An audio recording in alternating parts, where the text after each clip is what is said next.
मुझे बचपन से ही बाई परिवार का दामाद चुना गया था। जब मैं 20 साल का हुआ तो मेरी शादी ऑटिज्म आत्मविमोह से पीड़ित बाई निंगबिंग से कर दी गई। शादी के 5 साल बीत जाने के बाद भी बाई निंगबिंग मुझसे हमेशा नफरत करती रही। उसने मुझे कभी खुद को छूने नहीं दिया और हमारे बीच शारीरिक संबंध बनने की तो बात ही बहुत दूर थी। बाद में उसकी जिंदगी में एक लड़का आया। उस लड़के के सामने वो अपना सारा गुस्सा दबा लेती थी और बड़ी नासमझी से बेहद सीधा और प्यारा बनने का नाटक करती थी। वो उसके लिए गाने लिखती थी और उसे तोहफे भी देती थी। यहां तक कि उसका वो स्टडी रूम, अध्ययन कक्ष, जहां उसने मुझे कभी कदम तक नहीं रखने दिया था, उस लड़के के लिए उसने पूरी तरह से खोल दिया था। मैं जान गया था कि बाई निंगबिंग को किसी से प्यार हो गया है और अब मैं भी उसकी देखभाल करते करते थक चुका था। इसलिए मैं बाई परिवार के मुखिया दादाजी के पास गया और उनसे साफ कह दिया, मैं तलाक चाहता हूं। बाई निंगबिंग से मिलने से पहले मेरी जिंदगी कभी अच्छी नहीं रही थी। मेरी मां को सुंदर चेहरे बहुत पसंद थे और उन्हें मेरे पिता के चेहरे से प्यार हो गया था। उन्होंने बेहद दीवानगी में आकर बिना सोचे समझे और बिना उनके बैकग्राउंड की जांच किए मेरे पिता के साथ शारीरिक संबंध बना लिए और फिर मेरा जन्म हुआ। मेरे पैदा होने के बाद मां को पता चला कि मेरे पिता तो एक रईस घराने से ताल्लुक रखते हैं, ऐसे घराने से जो बस हाथ हिला दे तो इंसान की पूरी जिंदगी ऐशोआराम में कट जाए। लेकिन बुरी खबर यह थी कि मेरे पिता उस अमीर खानदान के घर जमाई थे। सीधे शब्दों में कहें तो वो एक ऐसे फीनिक्स मैन, घटिया आदमी थे जो अपनी पत्नी की बदौलत ऊंचे समाज में घुसे थे। और मेरी मां, वो उनकी रखेल तीसरी औरत बन चुकी थी। जब मेरे पिता की असली पत्नी को पता चला तो वो सीधे मेरी मां के घर पर रंगे हाथों पकड़ने आ पहुंची। जो पिता आम दिनों में मेरी मां के सामने बड़े रौब से रहते थे, वो अपनी असली पत्नी के सामने एक कुत्ते की तरह दुम हिलाते हुए गिड़गिड़ाने लगे। उन्होंने तुरंत मेरी मां से सारे रिश्ते तोड़ लिए और साथ ही मुझे भी अपनाने से इनकार कर दिया। मेरी मां ने अकेले ही मुझे पाल पोस कर बड़ा किया। हमारे दिन बहुत तंगहाली में गुजरे। उन्होंने तिपहिया साइकिल चलाई, सड़कों पर छोटी मोटी दुकानें लगाई। कई बार तो नगर निगम के अधिकारियों, सिटी मैनेजमेंट ने उन्हें मीलों तक दौड़ाया, यहां तक कि भागते भागते उनका एक जूता भी छूट गया था। बाद में वो इस तरह की जिंदगी से तंग आ गई। उन्होंने कहा कि वो मेरे लिए एक बेहतर भविष्य का रास्ता ढूंढेंगी। मुझे नहीं पता कि मां ने क्या तरीका अपनाया, लेकिन वो किसी तरह मेरा और मेरे पिता का डीएनए पेरेंटेज टेस्ट सर्टिफिकेट ले आई। फिर वो मेरे पिता के घर के दरवाजे पर जाकर जोर जमानत से हंगामा करने लगी और मांग की कि मेरे पिता को मेरा पालन पोषण करना ही होगा। वो अमीर खानदान समाज में बदनामी के डर से इस बात के लिए राजी हो गया। उसी दिन से मैं अपनी मां से अलग हो गया। जिस दिन मुझे शेन परिवार के घर भेजा जा रहा था, उस दिन मेरी मां की आंखों में आंसू थे, पर उनके चेहरे पर एक मुस्कान थी। युआन, अब तुम्हें कभी भूखा नहीं सोना पड़ेगा। लेकिन मेरी मां कितनी नासमझ थी। मेरे पिता मुझे अपने जीवन का एक कलंक मानते थे और शेन परिवार की मालकिन भी मुझसे नफरत करती थी। वहां के नौकर चाकर भीवा का रुख देखकर रंग बदलते थे, इसलिए किसी ने मुझे कभी इज्जत नहीं दी। रही बात मेरी सौतेली बहनों की, तो वे हर रोज मुझे प्रताड़ित करने और सताने के नए नए बहाने ढूंढती रहती थी। हालांकि मेरी मां को इन सब बातों का कभी पता नहीं चला। शेन परिवार के दरवाजे पर वो मुलाकात मेरी जिंदगी की उनके साथ आखिरी मुलाकात थी। उन्हें कैंसर था जो आखिरी स्टेज पर पहुंच चुका था और उनके पास इलाज के पैसे नहीं थे। मुझे मेरे पिता को सौंपने के बाद उन्होंने नदी में कूदकर अपनी जान दे दी और मैं शेन परिवार में एक गोद लिए हुए बेटे की तरह डर कर और सहम कर बड़ा होने लगा। जब मैं 15 साल का था, तब मेरी मुलाकात शेन परिवार के घर में ही एक लड़की से हुई। गुलाब के कांटों से उसका हाथ छिल गया था और घाव से लगातार खून बह रहा था, लेकिन उसे जैसे कुछ महसूस ही नहीं हो रहा था। वो कानों में हेडफोन लगाए बगीचे में शांति से गाने सुन रही थी। मैंने कुछ देर सोचा, फिर अंदर जाकर आयोडीन दवा लाया, उसका घाव साफ किया और उस पर बैंडेड लगा दिया। बाद में मुझे पता चला कि उस लड़की का नाम बाई निंगबिंग था। और उसके दादाजी उसे शैन परिवार के यहां मेहमान बनाकर लाए थे। न जाने किस वजह से बाई परिवार के बूढ़े दादाजी को मैं पसंद आ गया और वो मुझे अपने पोती का पति बनाना चाहते थे। बाई परिवार एक बहुत ही पुराना और रसूखदार खानदान था, इसलिए मेरे पिता तुरंत इस रिश्ते के लिए मान गए। जब मेरे सौतेले भाइयों ने यह सुना तो वे सब मेरा मजाक उड़ाते हुए हंसने लगे। तुम्हें क्या लगता है, तुम्हें कोई खजाना मिल गया है? अगर ये इतनी ही अच्छी शादी होती तो क्या ये कभी तुम्हारी झोली में आती? वो बाई निंगबिंग बचपन से ही ऑटिज्म और बाइपोलर डिसऑर्डर, अवसाद और उन्माद से पीड़ित थी। वो एक सामान्य लड़की नहीं थी। लेकिन बाई निंगबिंग के साथ सगाई होने की वजह से शेन परिवार की मालकिन ने आखिरकार मुझसे सीधे मुंह बात करना शुरू किया। शेन परिवार में मेरे दिन थोड़े आसान हो गए। कम से कम अब वे मुझे परेशान नहीं करते थे। मैं अक्सर उस पहली मुलाकात के बारे में सोचता जब मैंने उस पतली सी लड़की को बगीचे में शांति से गाने सुनते देखा था। उसे अंदाजा भी नहीं था कि उसने अनजाने में ही मेरी कितनी बड़ी मदद कर दी थी। मैं दिल से उसका शुक्रगुजार था। मैंने उसकी बीमारी के बारे में पढ़ना और समझना शुरू कर दिया ताकि मैं सीख सकूं कि भविष्य में उसके साथ कैसे रहना है। और फिर 20 साल की उम्र में दोनों परिवारों की मर्जी से मेरी शादी बाई निंगबिंग से हो गई। मुझे नहीं पता था कि बाई निंगबिंग मुझसे शादी करने के इस फैसले के खिलाफ इतनी ज्यादा नाराज थी। शादी के बाद से ही उसने मुझे कभी सीधे मुंह नहीं देखा। उसने मुझे खुद को छूने तक की इजाजत नहीं दी और साथ सोने की बात तो नामुमकिन थी। शादी की पहली ही रात उसने सुहागरात के कमरे में मुझ पर बहुत जोर से चिल्लाते हुए अपना सारा गुस्सा निकाल दिया। दूर हटो, मेरे कमरे में मत रहो, बाहर जाओ, तुम यहां से बाहर निकलो। मैं शर्म से अपना सिर झुकाए खड़ा रहा और मेरे दिल में एक गहरी बेइज्जती का एहसास जाग उठा। अगले दिन बाई परिवार के दादाजी मुझसे मिलने आए। उन्होंने बताया कि बाई निंगबिंग बचपन से ही बहुत अकेली और शांत रही है और उसे लोगों से मिलना जुलना पसंद नहीं है। जो आया केयरटेकर बचपन से उसकी देखभाल कर रही थी, उसका कुछ ही समय पहले निधन हो गया था, जिसकी वजह से इन दिनों बाई निंगबिंग की मानसिक स्थिति बहुत खराब थी। उन्होंने मुझसे सब्र रखने और बाई निंगबिंग को थोड़ा वक्त देने के लिए कहा। मैंने हां में सिर हिला दिया। उस समय से मैंने बाई निंगबिंग की देखभाल की पूरी जिम्मेदारी अपने कंधों पर ले ली। मैं कॉलेज और बाई परिवार के घर के चक्कर काटता रहता। मुझे उसे समय पर दवाइयां खिलाना याद रखना पड़ता, उसे नियमित रूप से डॉक्टर के पास ले जाना पड़ता और यहां तक कि उसके खाने के मेनू से लेकर उसके कपड़ों तक का ध्यान रखना पड़ता था।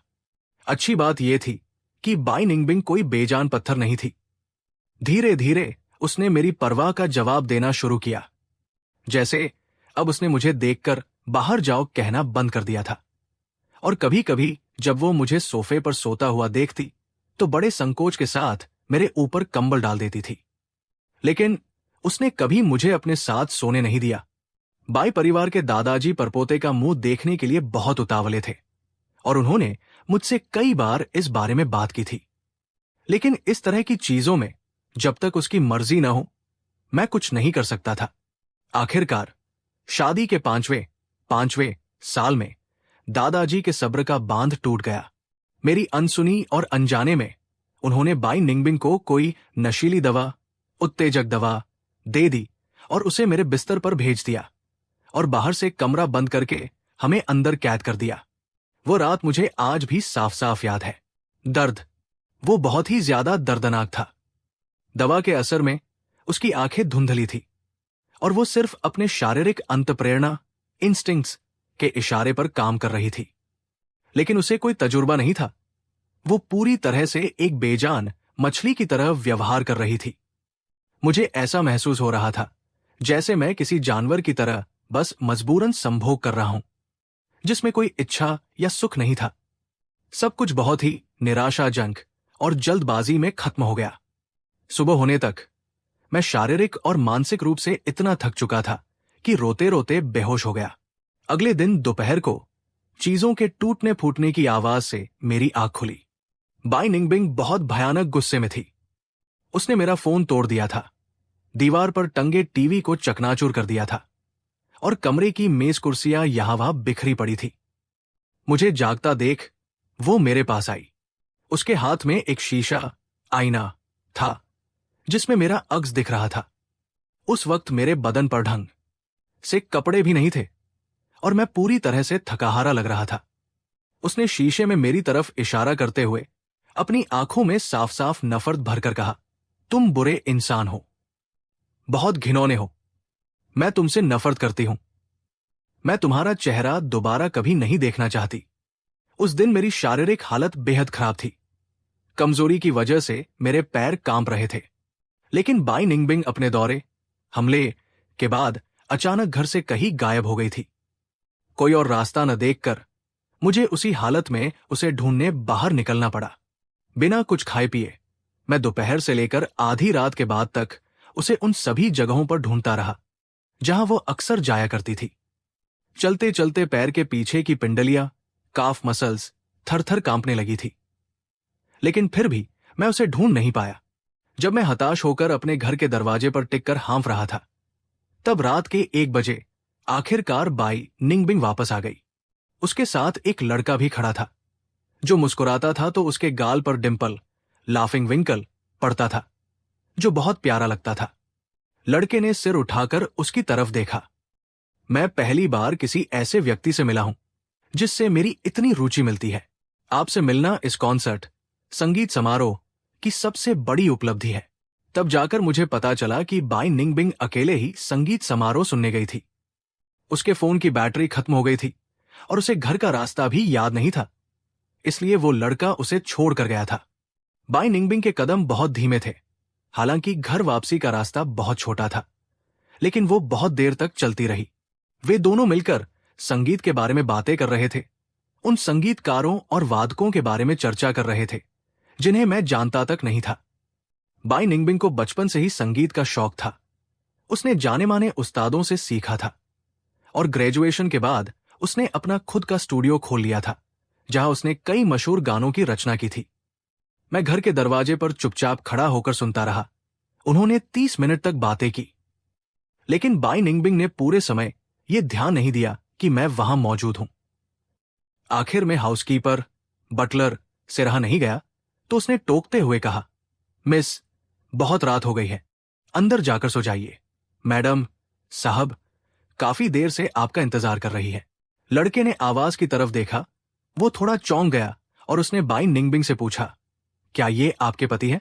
बाई निंगबिंग के चेहरे पर शर्मिंदगी के भाव आ गए। वो कुछ पल के लिए चुप रही, फिर उसने सिर हिलाया और तुरंत बात जोड़ी, मजबूरी में हुई है, मैं इसे पसंद नहीं करती, मुझे इससे बहुत नफरत है। उस पल मैं अपनी जगह पर सुन्न खड़ा रह गया। एक अजीब सी शर्मिंदगी मुझ पर हावी हो गई जिसने मुझे खुद की नजरों में शर्मसार कर दिया। लड़के का नाम हे कियांग था। हे कियांग ने उसकी आस्तीन खींची और अपनी आंखें सिकोड़कर मुस्कुराया, समय काफी हो गया है, हम अगली बार मिलेंगे। उस दिन के बाद से मेरे और बाई निंगबिंग के रिश्ते फिर से बर्फीले मोड़ पर आ गए। वो मुझसे एक शब्द भी बोलने को तैयार नहीं थी।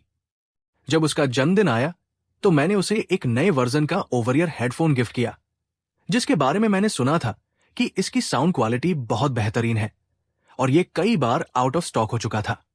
मैंने इसे खास तौर पर 6 महीने पहले ही बुक कर दिया था, लेकिन बाई निंगबिंग ने बस एक लाइटर निकाला और मेरे सामने ही उस हेडफोन को जलाकर राख कर दिया। मुझे तुम पसंद नहीं हो और न ही तुम्हारा दिया हुआ सामान पसंद है, कचरा है ये, मुझे नहीं चाहिए। उस साल अपना जन्मदिन मनाने के लिए वो घर से बाहर हे कियांग के साथ चली गई। उस पहली मुलाकात के बाद से वो और हे कियांग लगातार संपर्क में थे। कुछ समय पहले हे कियांग ने उसके स्टूडियो में इंटर्नशिप करना भी शुरू कर दिया था। जब वो रात को वापस आई तो उसने उंगली में एक चांदी की अंगूठी पहनी हुई थी जो हे कियांग ने उसे जन्मदिन के तोहफे के रूप में दी थी। मैं हेडफोन के बिखरे हुए मलबे को देखता रहा और मेरे दिल की गहराइयों से एक असीम थकान उभर आई। अगले दिन अचानक बाई के दादाजी का फोन आया और उन्होंने मुझे अपने स्टडी रूम, अध्ययन कक्ष में बुलाया। उन्होंने मुझसे एक फाइल लेकर उनके सेक्रेटरी को देने के लिए कहा, लेकिन मुझे याद था कि बाई निंगबिंग ने मुझे कभी भी स्टडी रूम में कदम रखने की इजाजत नहीं दी थी। मैं हिचकिचाया, लेकिन दादाजी ने मुझसे जल्दबाजी करने को कहा। उन्होंने कहा कि फाइल बहुत जरूरी है और सेक्रेटरी दरवाजे पर इंतजार कर रहा है। थोड़ा सोचने के बाद मैं गया और वो फाइल ले आया। जाने से पहले मैंने स्टडी रूम की हर चीज को वापस उसकी जगह पर वैसे ही रख दिया जैसे वह थी। लेकिन मेरे स्टडी रूम में जाने की बात बाई निंगबिंग को पता चल गई। उसका फोन स्टडी रूम के सीसीटीवी कैमरे से जुड़ा हुआ था। वो स्टूडियो से भागती हुई वापस आई। उसके चेहरे पर अत्यधिक गुस्सा और गहरी नफरत साफ दिख रही थी। तुम अंदर नहीं जा सकते, तुम्हें बिल्कुल इजाजत नहीं है। उसका गुस्सा एक अदृश्य तूफान की तरह पूरे कमरे में फैल गया, सिर्फ इसलिए कि मैं एक फाइल लेने के लिए स्टडी रूम में गया था। उसने लोगों को बुलाकर पूरे स्टडी रूम की ऊपर से नीचे तक अच्छी तरह सफाई करवा दी। मैं उसे हैरान होकर देखता रहा और आखिरकार अपने दिल में दबे उस सवाल को पूछ ही लिया, आखिर मैं अंदर क्यों नहीं जा सकता? इस बीच बाई निंगबिंग अक्सर हे कियांग को घर पर बुलाती थी। वे स्टडी रूम में बैठकर संगीत पर चर्चा करते थे और पूरा पूरा दिन वहीं बिताते थे। हे कियांग ऐसा कर सकता था तो मैं क्यों नहीं? और वैसे भी मैं कोई गंदा तो नहीं हूं। फिर उसने लोगों को बुलाकर स्टडी रूम को साफ क्यों करवाया? उसका चेहरा और भी सर्द हो गया। वो तुम्हारे जैसा नहीं है। वो संगीत को समझता है। वो मेरा हमनवा, सोलमेट है। तुम कुछ नहीं समझते। तुम्हारा अंदर जाना ही उस जगह को गंदा करना है। इतने सालों में मैं उसकी इस तरह की संक्षिप्त और रूखी बातें सुनने का आदी हो चुका था। इसलिए मैं तुरंत उसका मतलब समझ गया। जब भी उसका गुस्सा 7वें आसमान पर होता था, मैं हमेशा सबसे पहले उसे शांत करने की कोशिश करता था। लेकिन आज, ये जानते हुए भी कि वो बहुत गुस्से में है, मैं हमेशा की तरह उसे दुलारने और मनाने की स्थिति में नहीं था। मैंने अपनी आंखें बंद कर ली। बाई निंगबिंग, तुम्हारी बातें सच में बहुत चोट पहुंचाती है। इसी समय मेरा blood sugar, low blood pressure, low hypoglycaemia गिर गया। मुझे चक्कर आया और मैं लड़खड़ाकर एक कदम पीछे हट गया। लेकिन बदकिस्मती से मैं ठीक स्टडी रूम के दरवाजे के सामने खड़ा था और दरवाजा खुला हुआ था। इस तरह पीछे हटने पर मेरा पैर गलती से स्टडी रूम के अंदर पड़ गया। बाई निंगबिंग को लगा कि मैं जानबूझकर उसे चुनौती दे रहा हूं। उसकी आंखें गुस्से से लाल हो गई और उसके माथे की नसें उभर आई। उसने मेरी तरफ उंगली उठाई और बहुत सी घटिया और कड़वी बातें कहीं, और अंत में उसकी बातें इन 3 वाक्यों पर आकर सिमट गई। तुम यहां से चले जाओ। ये मेरा घर है, तुम्हारा नहीं। तुम मेरे घर से दफा हो जाओ। फिर कभी मेरे घर में अपनी शक्ल मत दिखाना। ये बात मैं पहली बार नहीं सुन रहा था। जब मैं पहली बार शेन परिवार में आया था, तो मेरी सौतेली बहनों ने मुझसे बिल्कुल यही कहा था। उस समय मैं लाचार होकर रजाई के अंदर छिपकर चुपचाप रोया करता था। मैंने सोचा था कि भविष्य में मेरा अपना एक घर होगा, एक ऐसा घर जिससे मुझे कोई बाहर न निकाल सके। शादी के बाद मुझे गलतफहमी हो गई थी कि बाई निंगबिंग के साथ ये विला मेरा अपना घर है। भले ही ये मुझे दुनिया के थपेड़ों से न बचा सका हो, लेकिन कम से कम ये मेरा ठिकाना तो था।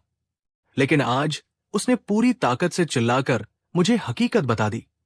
ये घर उसके नाम पर है, पैसा उसके परिवार ने दिया है, ये मेरा घर नहीं है। उसने मुझे तुरंत यहां से निकल जाने को कहा। भावनाओं का सैलाब उमड़ पड़ा और बेबसी के एहसास ने मुझे पूरी तरह से जकड़ लिया। मैंने अपने सिर को पकड़ लिया और दिनों का हिसाब लगाने लगा। जब मैं 15 साल का था तब मैं बाई निंगबिंग से मिला था और आज 10 साल बीत चुके हैं। 15 साल की उम्र में उसके साथ सगाई होने के कारण मैंने 5 साल तक आराम की जिंदगी जी। 20 साल की उम्र में मैं बाई परिवार में दामाद बनकर आ गया और 5 साल तक पूरी लगन से उसकी देखभाल की। इन 5 सालों में मुझे लगता है कि मैंने बाई परिवार का सारा कर्ज चुका दिया है। मैं इस तरह की जिंदगी से थक चुका हूं। मैं तलाक चाहता हूं। एक बार जब तलाक का विचार मन में आया, तो वो मिट्टी को चीरकर निकलने वाले बीज की तरह तेजी से बढ़ने लगा। एक हफ्ते बाद मैं बाई के दादाजी से मिला। मैंने उनसे कहा, मैं तलाक चाहता हूं। दादाजी पुराने घर के सोफे पर बैठे थे। उन्होंने अपनी उंगलियों से मेज को थपथपाया। क्यों? मैंने उन्हें बताया कि बाई निंगबिंग को किसी और से प्यार हो गया है। वो उस इंसान के सामने अपने गुस्से पर काबू रखती है, बचकाने ढंग से शालीन बनने की कोशिश करती है, उसके लिए गाने लिखती है, उसे तोहफे देती है और उसे खुश करने की पूरी कोशिश करती है। हे कियांग के साथ रहने पर बाई निंगबिंग का मूड भी काफी बेहतर रहता है। चाहे व्यावहारिक रूप से देखा जाए या व्यक्तिगत रूप से, वो बाई निंगबिंग के लिए मुझसे कहीं ज्यादा बेहतर जीवन साथी है। दादाजी ने यह सुनने के बाद कुछ नहीं कहा। काफी देर बाद उन्होंने हल्के से खांसा और गंभीरता से मुझसे पूछा, फांग युआन, क्या तुम जानते हो कि मैंने शुरू में तुम्हें अपने पोते के रूप में क्यों चुना था? क्या इसलिए कि मैंने बाई निंगबिंग को बैंडेज लाकर दी थी? मैंने उनसे पूछा तो उन्होंने अपना सिर हिलाया। नहीं, मैंने तुम्हारे बारे में पूरी जांच पड़ताल की थी। मुझे पता था कि तुम दिल के साफ और सीधे इंसान हो, और मैं ये भी जानता था कि शेन परिवार में तुम्हारी स्थिति बहुत अजीब और अपमानजनक थी। वे तुम्हें पसंद नहीं करते थे। तुम्हें इस शादी के रिश्ते की जरूरत थी।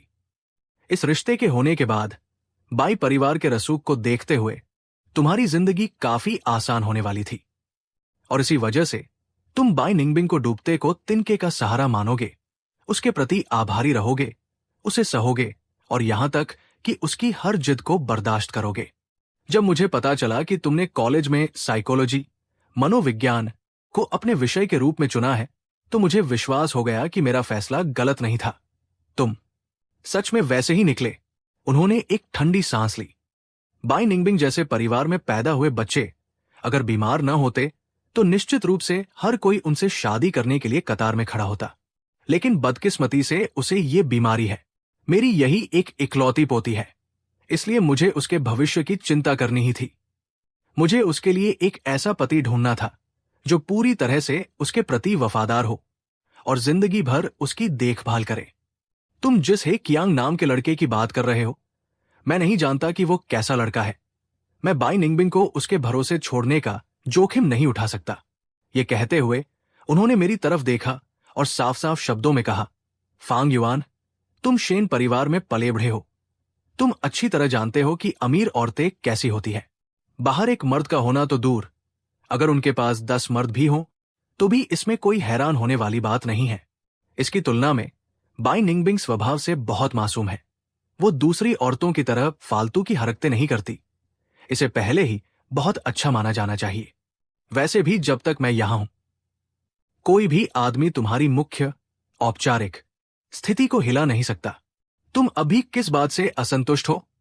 मैं उसका मतलब समझ गया, लेकिन मैं अब और इस घर में रहकर एक ऑटिज्म, आत्मकेंद्रीकृत बीमारी से पीड़ित व्यक्ति की देखभाल करते हुए एक ऐसी जिंदगी नहीं जीना चाहता था जहां से भविष्य का अंत साफ दिखाई दे रहा हो। बाई निंगबिंग ने मुझे घर से निकाल दिया था। मैंने बहुत गंभीरता से बाई दादाजी, बुजुर्ग को बताया कि अब मेरी मौजूदगी सिर्फ उसे चिढ़ाएगी। इस बीच उसके बीमारी के दौरे पड़ने की बारंबारता भी बढ़ती जा रही थी। ये बात सुनकर बाई दादाजी का चेहरा आखिरकार गंभीर हो गया और उन्होंने मेरे और बाई निंगबिंग के रिश्ते पर दोबारा सोचना शुरू किया। काफी देर बाद उन्होंने आखिरकार थोड़ा नरम रुख अपनाते हुए कहा, फांग युआन, तलाक की बात पर मैं फिर से सोचूंगा। तुम अभी वापस जाओ। और बाई निंगबिंग आखिरकार तुम्हारी पत्नी है। इस मामले में उसकी राय लेना भी जरूरी है। मैंने सिर हिलाया और उठकर चला गया। बाई निंगबिंग भला क्यों राजी नहीं होगी? वो तो तलाक के कागजात पर दस्तखत करने के लिए बेताब होगी। आज वसंत की हल्की हल्की बारिश हो रही थी और बाहर तेज हवा चल रही थी। जब मैं पुश्तैनी हवेली से बाहर निकला तो मैंने बाई निंगबिंग को देखा। वो वेई यान के दरवाजे के पास खड़ी थी। उसने एक सफेद शर्ट पहनी हुई थी और हाथ में एक छाता ले रखा था, जिसके ऊपर ढेर सारा बारिश का पानी जमा हो गया था। पता नहीं वो वहां कब से खड़ी थी और उसने कितना कुछ सुन लिया था। जैसे ही उसकी नजर मुझ पर पड़ी, उसने अपने होंठ कसकर भींच लिए। उसका चेहरा पीला पड़ गया। तुमने कहा तुम मुझसे तलाक लेना चाहते हो। जब उसे मेरा सकारात्मक जवाब मिला तो बाई निंगबिंग कुछ देर के लिए चुप रही, जैसे कुछ सोच रही हो। थोड़ी देर बाद उसने मुझसे पूछा, तो तलाक के बाद क्या तुम मेरी देखभाल करते रहोगे? मैं थोड़ी देर के लिए स्तब्ध रह गया, फिर बेबसी से हंस पड़ा। बाई निंगबिंग, तलाक का मतलब होता है कि हम दोनों के रास्ते हमेशा के लिए अलग हो गए। मैं अब तुम्हारी पत्नी, जीवन साथी नहीं रहूंगा और मेरी तुम्हें संभालने की कोई जिम्मेदारी भी नहीं होगी। पता चल गया। बारिश धीरे धीरे तेज होने लगी। हवा से उड़ती हुई बौछारें उसके आधे कंधे को भिगोने लगी। बाई निंगबिंग ने मुझे गंभीरता से देखा और अब ना सिर हिलाया। तलाक नहीं। सच में मैंने नहीं सोचा था कि वो तलाक के लिए मना कर देगी। क्यों? मैंने उससे पूछा। तलाक के बाद मेरी देखभाल करने वाला कोई नहीं होगा। क्या तुम्हें चांग को पसंद नहीं करती? तुम उसे अपने रहन सहन और खाने पीने की देखभाल के लिए रख सकती हो। पर बाई निंगबिंग ने फिर भी जिद में सिर हिलाया। नहीं, वो बहुत व्यस्त रहता है, उसे संगीत रचना करनी होती है, वो हमेशा घर पर नहीं रह सकता। तुम मेरी देखभाल करो। मैंने अपना सिर पकड़ लिया और जमीन के गड्ढे में जमा पानी को देखने लगा। मुझे अपने दिल की गहराइयों में एक अजीब सी ठंडक, उदासी महसूस हुई। उसे लगता है कि ये चांग के अपने सपने हैं, इसलिए वो उसे घर में कैद नहीं करना चाहती। और मैं, जो उसकी नजरों में एक उबाऊ और साधारण सा इंसान हूं। मेरा जन्म ही जैसे उसके इर्द गिर्द घूमने के लिए हुआ है। बाई निंगबिंग, अगर तुम्हें किसी देखभाल करने वाले की जरूरत है तो तुम पैसे देकर एक आया, नैनी रख सकती हो। मेरे आने से पहले भी तो झांग मां तुम्हारी इतनी अच्छी देखभाल करती थी, है ना? मैंने उसे समझाने की कोशिश की, पर वो अपनी जिद पर अड़ी रही कि देखभाल मुझे ही करनी होगी। बात करते करते उसके हाथ कसकर भींच गए और नाखूनों की वजह से उसकी हथेलियों पर गहरे निशान बन गए। ये उसके बीमारी का दौरा पड़ने का शुरुआती लक्षण था। मैं उससे और बहस नहीं करना चाहता था, इसलिए घर की तरफ कदम बढ़ा दिए। वो मेरे पीछे पीछे चलती रही और बार बार तलाक नहीं शब्द दोहराती रही। जब मैंने हामी नहीं भरी तो उसने अपनी हथेलियों को इतना कुरेदा कि उनसे खून बहने लगा। बाई परिवार बहुत अमीर है, ऐसा नहीं है कि वे एक आया का खर्च नहीं उठा सकते। मुझे समझ नहीं आ रहा था कि बाई निंगबिंग इतनी जिद क्यों कर रही है। जब मैंने उससे ये बात पूछी तो काफी देर तक उदास रहने के बाद उसने सिर्फ 2 शब्द कहे, आदत। आदत धीरे धीरे बनती है। मैंने उससे कहा, शुरुआत में जब मैंने तुम्हारी देखभाल करना शुरू किया था तब भी तो तुम्हें आदत नहीं थी ना? हर चीज में ढलने का एक समय होता है। थोड़ा तालमेल बिठाओगी तो तुम्हें भी आदत हो जाएगी। जब वो अड़ जाती थी तो किसी जिद्दी गधे से भी ज्यादा जिद्दी हो जाती थी।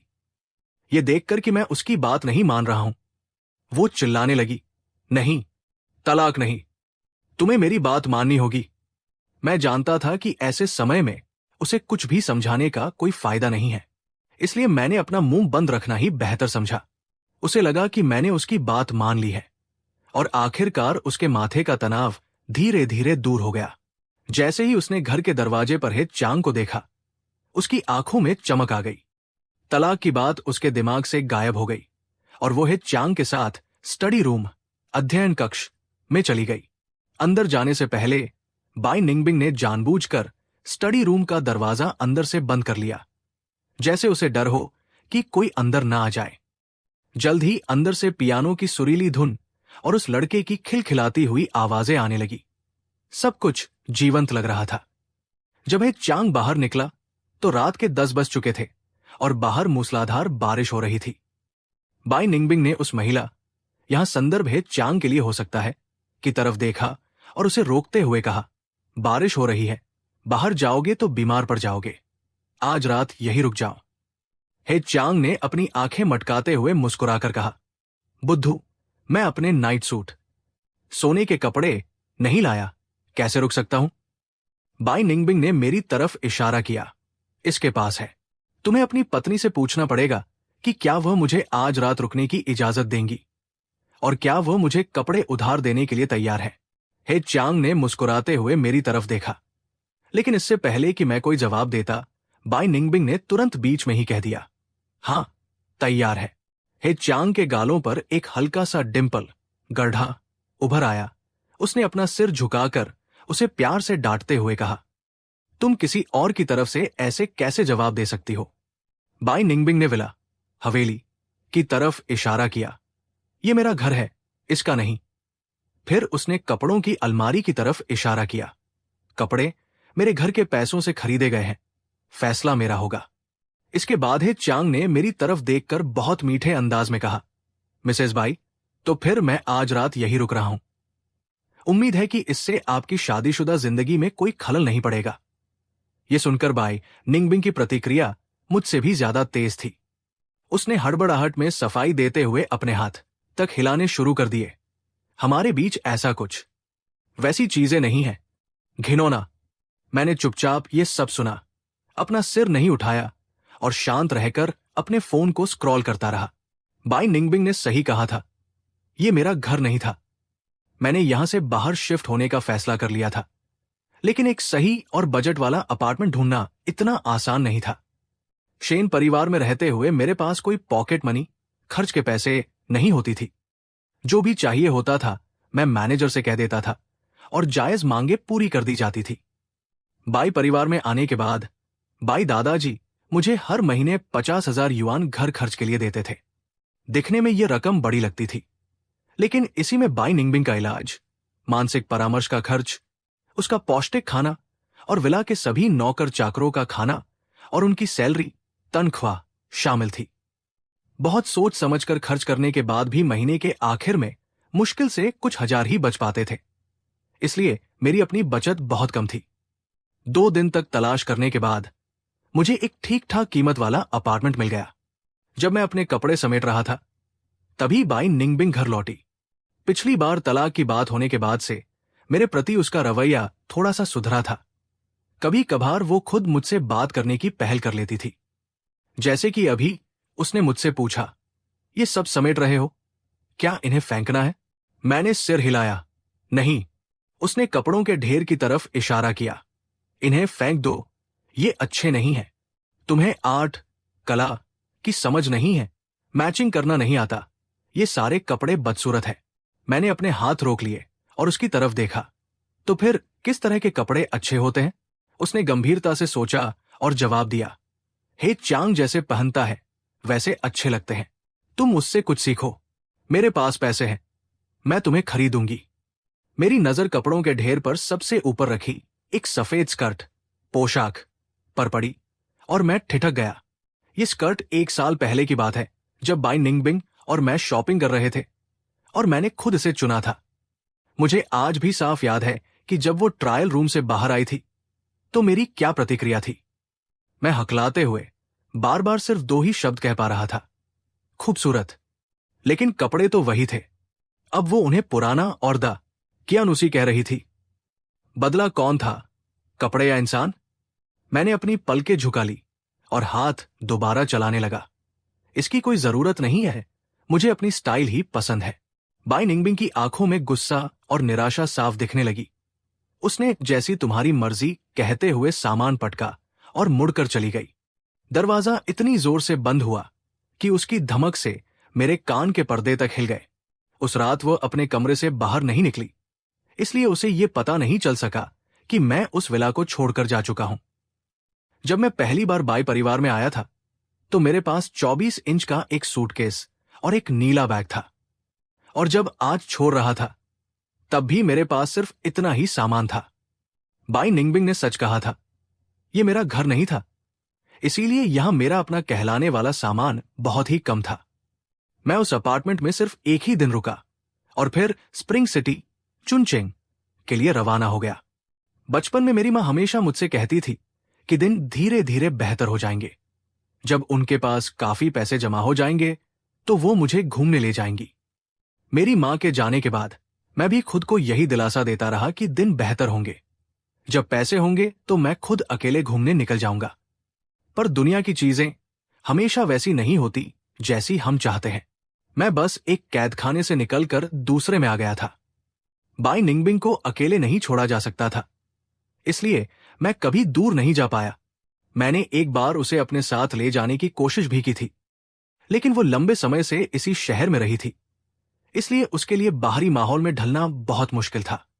सुरक्षा की भावना न होने के कारण वो ट्रेन में ही घबरा गई और उसका खाना पीना तक बंद हो गया। हारकर मुझे अगले ही स्टेशन पर उतरकर वापस घर आना पड़ा। यात्रा की योजना बनाते समय जितनी खुशी थी, ट्रेन से उतरते वक्त उतनी ही निराशा हाथ लगी।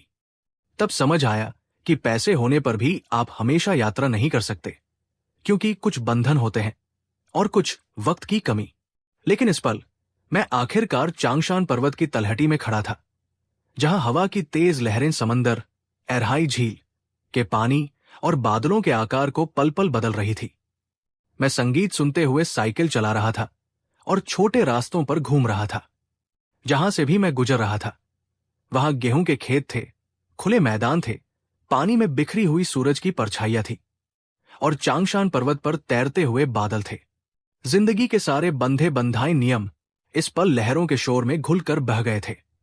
जिंदगी स्वतंत्र और खूबसूरत लग रही थी और मैं खुद को एक बेकार लेकिन पूरी तरह जीवंत इंसान महसूस कर रहा था। दुनिया भर से थकेहारे लोग यहां इकट्ठा हुए थे, जिन्होंने अपनी छोटी छोटी दुकानें लगा रखी थी। हम सब जमीन पर बैठ गए और तारों से भरे आसमान के नीचे एक दूसरे को अपनी कहानियां सुनाने लगे। वहां एक लड़की थी जो अपने काम से इतनी परेशान हो चुकी थी कि नौकरी छोड़कर यहां रहने आई थी। उसने कहा कि यहां आकर आखिरकार उसकी जिंदगी छुट्टियों के छोटे टुकड़ों में बंटने से बच गई है। वहां एक और मरीज भी थी जो अपनी बीमारी से उबर रही थी। उसने कहा कि भविष्य क्या होगा कोई नहीं जानता, लेकिन कम से कम इस पल वो जी रही है। हम थोड़ी देर के लिए मिले, एक दूसरे के दिल के सबसे नाजुक हिस्सों को छुआ और फिर चांगशान की 18 नदियों की तरह अपनी अपनी राह पर बह गए। बाद में मैं अकेला लोंगथान घाट पर सूर्योदय देखने गया। झील के पानी ने सूरज की किरणों को ऐसे बिखेर दिया था जैसे चांदी के सिक्के तैर रहे हों। शेन परिवार में जब मैं जिंदगी की जंग लड़ रहा था, तब मैं नहीं रोया। जब बाई निंगबिंग ने मुझे कड़वी बातें कहकर घर से निकाल दिया, तब भी मैं नहीं रोया। लेकिन इस पल मैंने अपना चेहरा हाथों से ढक लिया और मेरे कंधे बुरी तरह कांपने लगे। मैंने अपनी जिंदगी में कभी इतनी गहराई से आजादी को महसूस नहीं किया था। कोई अलार्म नहीं था, डायरी में कोई काम याद दिलाने वाली लिस्ट नहीं थी। मैंने दूर पहाड़ों की पुकार सुनी और मैं पूरा दिन बस यूं ही बैठकर बिता सकता था। 2 हफ्ते बीत जाने के बाद मैंने आखिरकार अपने फोन में सिम कार्ड दोबारा डाला। बाई का घर छोड़ते समय मैंने बाई दादाजी को एक मैसेज भेजा था और संक्षेप में पूरी बात बता दी थी। आज जैसे ही फोन चालू किया, वो मिस्ड कॉल से भरा हुआ था। कुछ मेरे पिता के थे, कुछ बाई दादाजी के और कुछ बाई निंगबिंग के।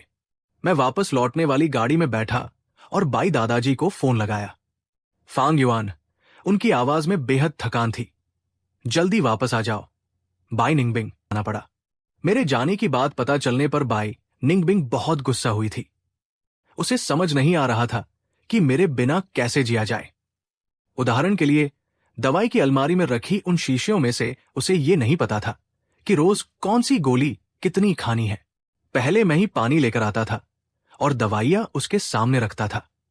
उस दिन उसकी एक प्रेस मीटिंग थी, पर उसे ये नहीं पता था कि सूट के साथ कौन सी टाई मैच करेगी। उसने मुझसे संपर्क करने की कोशिश की थी, लेकिन मेरा फोन बंद था।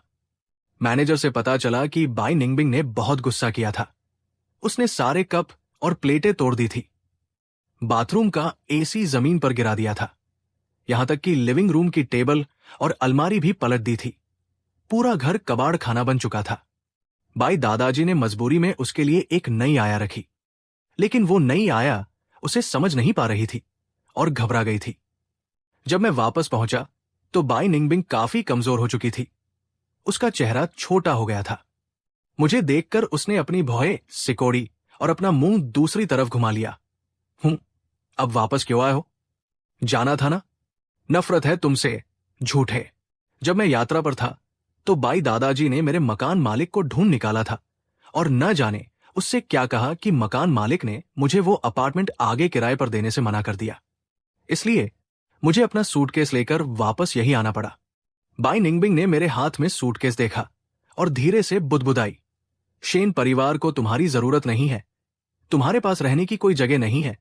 आखिरकार तुम्हें यही वापस आना पड़ा। मैंने कोई सफाई नहीं दी और चुपचाप अपना सामान कमरे में ले गया। जैसे ही मैं मुड़ा, मेरे पीछे खड़ी बाई निंगबिंग के होठों पर एक हल्की सी मुस्कान आ गई। वो थोड़ी खुश लग रही थी। उसे वापस आने का असली कारण नहीं पता था। अपार्टमेंट का कॉन्ट्रैक्ट रद्द हुआ तो क्या, मैं दूसरा ढूंढ सकता था। मैं तो इस शहर को छोड़कर किसी नई जगह भी जा सकता था। मैंने बाई दादाजी से फोन पर लंबी बात की थी। मैंने उन्हें बताया था कि मैंने विवाह कानून, मैरिज लॉ को अच्छी तरह समझ लिया है। मैं पहले तलाक का मुकदमा दायर करूंगा। अगर पहली बार में केस हार भी गया तो कोई बात नहीं, मैं बाई निंगबिंग से अलग रहूंगा और कानून के मुताबिक 1 साल का अलगाव पूरा होने के बाद दोबारा केस करूंगा। दूसरी बार में जीत मेरी ही होगी। उन्होंने मुझसे पूछा कि मैं तलाक पर इतना क्यों अड़ा हुआ हूं, जबकि तलाक के बाद मुझे कोई पैसा नहीं मिलने वाला। हां, बाई दादाजी बहुत चालाक थे। शादी से पहले उन्होंने मुझसे और बाई निंगबिंग से एक प्रीनप्टियल एग्रीमेंट, शादी से पहले का संपत्ति समझौता साइन करवाया था, जिसके तहत बाई निंगबिंग की सारी संपत्ति और उसका स्टूडियो उसकी निजी संपत्ति थे। अगर तलाक होता तो मुझे खाली हाथ ही बाहर जाना पड़ता। मैं ये जानता था, फिर भी मैं अलग होना चाहता था। बाई परिवार के साथ इस रिश्ते ने मुझे 5 साल तक सुरक्षा दी और मैंने भी 5 साल तक उसकी देखभाल की। हिसाब बराबर हुआ। अब यह किस्सा यही खत्म होना चाहिए। फोन के दूसरी तरफ बाई दादाजी बहुत देर तक चुप रहे। जब मुझे लगा कि वो फोन काट देंगे, तब उन्होंने कहा, मैंने एक नई आया रखी है। उसे नहीं पता कि बाई निंगबिंग को कैसे संभालना है। तुम 1 महीना और उसकी देखभाल करो और सारा काम उसे समझा दो, हैंडओवर दे दो। इसके बदले में मैं तलाक के रास्ते में नहीं आऊंगा और तुम्हें 10 लाख, 1 मिलियन युआन भी दूंगा। शर्त इतनी अच्छी थी कि मैं मना नहीं कर पाया। इसलिए बाई निंगबिंग को यह अंदाजा भी नहीं था कि यह मेरा उसके साथ आखिरी महीना था। मैनेजर ने बताया था कि मेरे जाने के बाद से उसने ठीक से खाना नहीं खाया था, लेकिन आज रात बाई निंगबिंग ने 2 कटोरी चावल खाए और मेरी तरफ देखकर बोली, मेरी तारीफ करो। मैं थोड़ा मुस्कुराया और हमेशा की तरह प्यार से कहा, बहुत अच्छे। उसके चेहरे पर एक खूबसूरत मुस्कान तैर गई। जब वो स्टडी रूम में चली गई तो मैंने तुरंत नई आई आया हे जी को बुलाया और बताया कि उसे तारीफ सुनना पसंद है, इसलिए छोटी छोटी बातों पर उसकी तारीफ किया करें। अगर वो कोई गलती करे तो तुरंत न टोके, बाद में बातों बातों में उसे याद दिला दे। हे जी ने एक छोटी डायरी निकाली और मेरी सारी बातें नोट करने लगी। फिर मैं उसे दवाई की अलमारी के पास ले गया और समझाया कि कौन सी दवा दिन में कितनी बार और कितने दिनों तक देनी है। दवाई हमेशा पानी के साथ देनी है। पानी ज्यादा गर्म नहीं होना चाहिए। लगभग 40 डिग्री का गुनगुना पानी सबसे सही रहता है। उसकी स्कर्ट और पैंट दूसरी अलमारी में है और सोने से पहले उसे 1 कप गर्म दूध चाहिए होता है। मैंने उसकी सारी आदतें हे जी को बता दी और हे जी ने उन्हें बहुत ध्यान से लिखा। मेरे वापस आने के बाद बाई निंगबिंग की जिंदगी फिर से पटरी पर लौट आई थी और उसे कोई दौरा भी नहीं पड़ा था। लेकिन आज जब हे जी उसे दवाई देने गई तो अचानक कमरे से कांच टूटने की जोरदार आवाज आई। जब मैं भागकर वहां पहुंचा तो फर्श पर कांच के टुकड़े और दवाइयां बिखरी पड़ी थी। बाई निंगबिंग नंगे पैर खड़ी थी और गलती से उसका पैर कांच के टुकड़े पर पड़ गया था, जिससे खून निकल रहा था, लेकिन उसे इसका एहसास तक नहीं था। वो बस हे जी की तरफ उंगली उठाकर मुझसे पूछ रही थी, ये क्यों आए? तुम क्यों नहीं आए? ये काम तो तुम करते थे ना, तो इसे क्यों बदला? ये कहते हुए उसने मेरी आस्तीन पकड़ ली और सिर हिलाने लगी। मुझे कोई और नहीं चाहिए, मुझे सिर्फ तुम्हारे हाथ से ही दवा लेनी है। मजबूरन मैंने दोबारा पानी लिया और उसे दवाई दी। उसका मूड जितनी तेजी से खराब होता था, उतनी ही तेजी से ठीक भी हो जाता था। जब उसने शांति से दवा खा ली, तब मैंने उससे पूछा, तुम्हें सिर्फ मैं ही क्यों चाहिए? किसी और को देखकर तुम इतना क्यों भड़क जाते हो? उसने धीमे से कहा, मुझे डर लगता है। मैंने पूछा, किस बात का डर? डर लगता है कि तुम मुझे किसी और को सौंप दोगे और फिर मुझे छोड़कर हमेशा के लिए चले जाओगे। मानना पड़ेगा कि उसका छठा सेंस, अंतर्ज्ञान, काफी तेज था। मैं सचमुच हे जी को काम सौंप रहा था ताकि वो धीरे धीरे बाई निंगबिंग की जिम्मेदारी संभाल सके। बाई निंगबिंग ने अभी भी मेरी आस्तीन पकड़ रखी थी। आगे से भी तुम ही आओगे, कोई और नहीं बदलेगा। मुझसे वादा करो कि तुम मुझे छोड़कर नहीं जाओगे। बाई निंगबिंग के जिद्दी स्वभाव को देखते हुए अगर मैंने उसे सच बता दिया होता तो वो यकीनन हंगामा खड़ा कर देती। मैं अब उसकी नाराजगी को शांत करने में अपनी ऊर्जा बर्बाद नहीं करना चाहता था। इसलिए मैंने उसकी आंखों में आंखें डालकर झूठ बोल दिया, ठीक है, मैं वादा करता हूं, मैं कहीं नहीं जाऊंगा और कोई दूसरा तुम्हारी देखभाल नहीं करेगा। वैसे भी सिर्फ आधा महीना ही तो बचा था, बस 15 दिन और उसे दवा ही तो खिलानी थी। बाई निंगबिंग मुस्कुराई और संतुष्ट हो गई। उसने ध्यान ही नहीं दिया कि उसके पैर से अब भी खून बह रहा था और इस बार मैंने भी हमेशा की तरह दौड़कर उसके घाव पर दवा, आयोडीन, नहीं लगाई। उसने हे जी की आंखों में छिपी हमदर्दी और दया को भी नहीं देखा। सब जानते थे कि मैं जा रहा हूं, सिवाय उसके जो अपनी ही दुनिया में खोई हुई थी। आज दोपहर मैंने एक बार फिर हे चांग को देखा। वो विला के मुख्य दरवाजे पर खड़ा था और उसकी नजरें दूसरी मंजिल पर बने स्टडी रूम की खिड़की पर टिकी थी। बाई निंगबिंग खिड़की के पास बैठकर पियानो बजा रही थी। हे चांग काफी देर तक वहीं मंडराता रहा। वो बाई निंगबिंग से मिलने नहीं गया, बल्कि मुझसे मिलने आया। उसने मुझे कुछ पुरानी और पीली पड़ चुकी पियानो की धुनें, म्यूजिक शीट्स सौंपी। वो काफी समय से इस धुन को ढूंढ रही थी।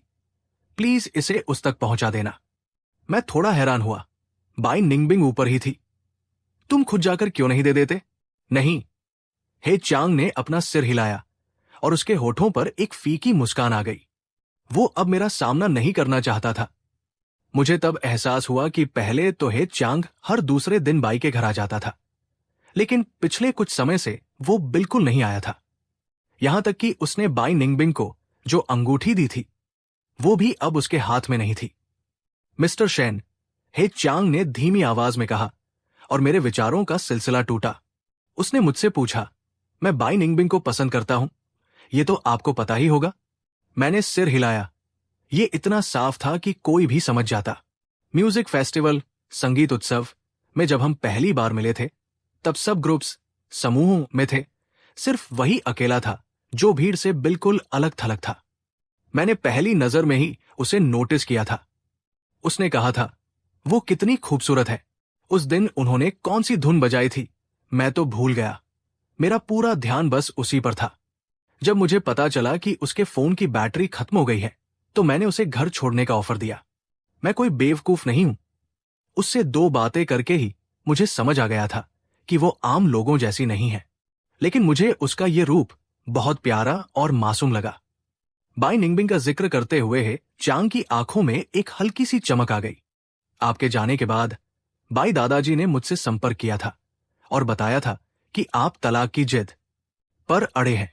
ये खबर सुनकर मैं सच में बहुत खुश हुआ था। मुझे हमेशा से लगता था कि आप और बाई निंगबिंग 2 अलग अलग दुनिया के लोग हैं। वो कला की दुनिया में जीती है और आपकी दुनिया सिर्फ घर गृहस्थी और राशन पानी तक सीमित है। मेरे और बाई निंगबिंग के रोल मॉडल एक है। हमें एक जैसा संगीत पसंद है। जब हम साथ होते हैं तो हमारे पास म्यूजिक पर बात करने के लिए अंतहीन बातें होती हैं। मैं आपके मुकाबले उसके लिए ज्यादा सही हूं। मैंने बाई निंगबिंग को समझाया भी था कि आपसे तलाक लेना ही बेहतर है और मैं उसकी जिम्मेदारी उठाने के लिए तैयार हूं। लेकिन जानते हैं नतीजा क्या हुआ? हे चांग लगातार दरवाजे पर खड़ा होकर मुझसे बात कर रहा था। मैंने उससे अंदर आकर बैठने को कहा, लेकिन उसने अपनी आंखें उठाई, ऊपर बाई निंगबिंग की तरफ देखा और मना कर दिया। हे चांग ने कहा, आपके जाने के बाद मैं कुछ दिनों तक इसी विला में बाई निंगबिंग के साथ रहा। स्टडी रूम में बाई निंगबिंग उससे संगीत की बातें करती थी, लेकिन जैसे ही वे स्टडी रूम से बाहर आते, बाई निंगबिंग सिर्फ मेरे बारे में बात करने लगती। मैंने उसके लिए एक स्ट्रॉबेरी केक बनाया था। वो थोड़ी देर रुकी और मुझसे कहने लगी, तुम्हें तो स्ट्रॉबेरी सबसे ज्यादा पसंद है ना? लिविंग रूम के सोफे पर जो डॉल्स, गुड़िया सजी है, उसने बताया कि वे सब आपने अपने हाथों से सिली है और आप दोनों ने मिलकर हर गुड़िया का एक नाम भी रखा है। उसके कमरे की खिड़की पर आप दोनों की तस्वीरें सजी है। मैं गिनना चाहता था कि वे कितनी हैं, लेकिन मैं गिन ही नहीं पाया। क्या आप जानते हैं कि मेरे लिए सबसे असनीय बात क्या थी? हे चांग ने मेरी तरफ देखा। उसकी आंखें बिल्कुल बुझी हुई थी। उसने पियानो पर एक धुन बजाई और मुझसे कहा कि यह धुन बिल्कुल आपके जैसी है। वो आपसे पहले कभी इतने लंबे समय के लिए दूर नहीं रही थी। वो आपको याद कर रही थी। ये सारी बातें वाकई मुझे नहीं पता थी। फिर क्या हुआ? मैं जानना चाहता था कि बाई निंगबिंग ने अचानक उससे मिलना क्यों बंद कर दिया। फिर मुझे अचानक एहसास हुआ कि मैं बाई निंगबिंग को इतने समय से जानता हूं, लेकिन संगीत के अलावा उसने मुझसे कभी कोई दूसरी बात नहीं की और हमारे बीच कभी कोई शारीरिक स्पर्श, फिजिकल टच भी नहीं हुआ। मैंने आखिरकार उससे पूछ ही लिया, क्या तुम उससे तलाक लोगी? उसने बिना एक पल की देरी किए बिल्कुल साफ शब्दों में मुझसे कह दिया, कभी नहीं। उस रात मैं थोड़ा पागल हो गया था। मैं साबित करना चाहता था कि वो मुझे पसंद करती है।